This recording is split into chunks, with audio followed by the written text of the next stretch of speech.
Good morning. এই দেখো আজকে কাঁকরোল কেটে সিদ্ধ করে নিয়েছি। আজকে বানানো হচ্ছে কাঁকরোলের ভরাপুর, কাঁকরোল ভরাপুর। কাঁকরোলটা কেটে সিদ্ধ করে নিয়েছি।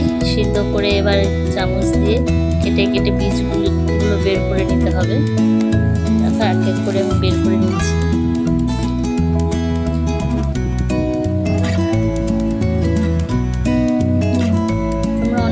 হয়তো জানো এই রেসিপিটা, আমার খুব পছন্দের একটা রেসিপি। নিরামিষভাবে করলেও ভালো লাগে, আর রসুন পেঁয়াজ দিয়ে করলেও খেতে ভালো লাগে গরম ভাতের সঙ্গে। দেখো এক এক করে বের করে নিলাম।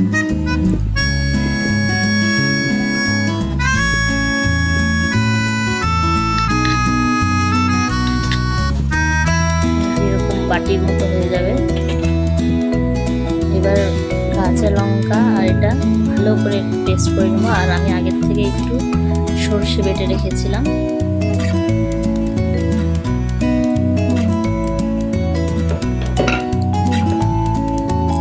এবার দেখো কড়াই গরম হয়ে গেছে, তেল দিয়ে দিলাম। এবার এর মধ্যে দিয়ে দিব পেঁয়াজ। পুরোটা এখন তৈরি করে নেব।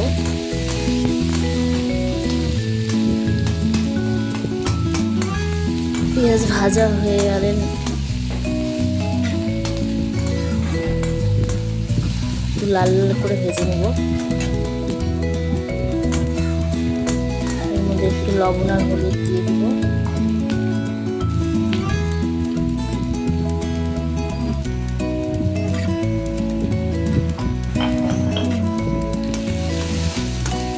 হলুদ লবণ দিয়ে ভালো করে আর একটু ভাজবো। পেঁয়াজটা হালকা ব্রাউন ব্রাউন হয়ে আসবে।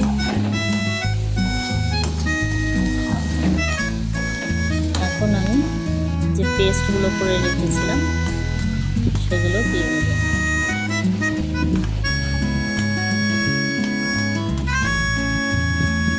এটাকে ভালো করে কষাতে হবে, ভালো করে ভেজে নিতে হবে, যাতে ওই এক্সট্রা যে জলগুলো থাকে সেটা শুকিয়ে একদম সুন্দর ভাজা ভাজা হয়ে যায়।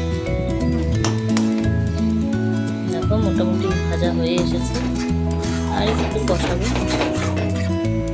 একদম কড়াইয়ের গায়ে তেল ছেড়ে আসবে, তারপর অফ করে দেবো। এই দেখো পুরটা হয়ে গেছে আমাদের। এবার একটা বাটি নেব। বাটির মধ্যে বেসন, চালের গুঁড়ো, হলুদ, লবণ দিয়ে নর্মাল একটা পুর করে নেব।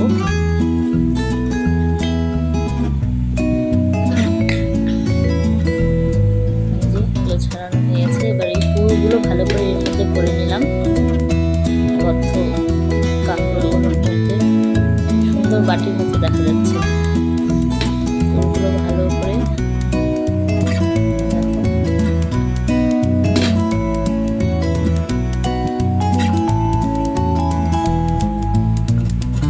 হয়ে গেল ভরা। এবার আমি যে কড়াই পুর ভেজেছিলাম সেই কড়াই সর্ষের তেল দিয়ে নিলাম। তেল এবার গরম হয়ে গেছে। এবার এই যে ব্যাটারটা করেছিলাম সেই ব্যাটারের মধ্যে সুন্দর করে লাগিয়ে ডুবিয়ে ডুবিয়ে এবার ভেজে নেব। আমি কিন্তু ডুবো তেলে ভাজছি না, কষা তেলেই অল্প অল্প তেল দিলে সেটাতেই ভাজা হবে।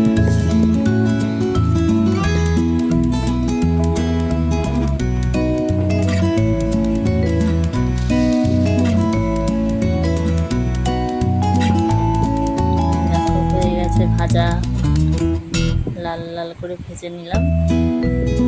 এবার সার্ভ করে নেব।